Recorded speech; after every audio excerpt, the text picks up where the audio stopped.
Hello guys, what's going on, and welcome to another tutorial video. In this video, what I'll be showing you guys how to do is how you can edit hair in the Snapseed photo editing app.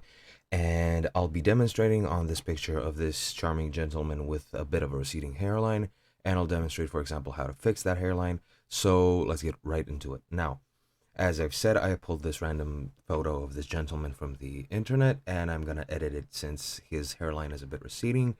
Uh, I explained in other tutorials how you can actually open up photographs or in general pictures in the Snapseed app. So if you don't know how to refer to those, in this video I'll be explaining how you can fix this hairline. Now let's get started. There are two ways that I know of.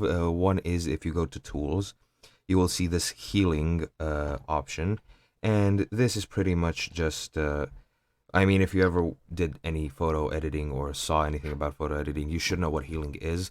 But it just basically melds different areas together. For example, like this, if I tap on the bald spot, as you can see, a bit of hair appears. Whoops, that one didn't go so well.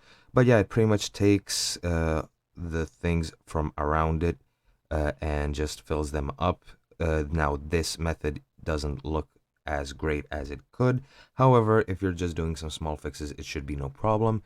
And that's pretty much the first way. Now, the second way is to actually go and do double exposure. Now, what you want to do is pick that same photograph again, enlarge it maybe a little bit, and drag it down so that the hair from the other photo covers the receding hairline on the previous.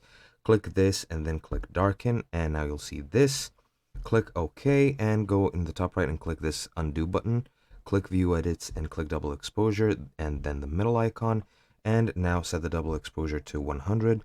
Drag this over like this and then click OK, and as you can see, it's filled up. Then you can just do some finishing touches with the healing tool, as you can see right here, to meld it maybe a bit better. And that's pretty much it for this tutorial.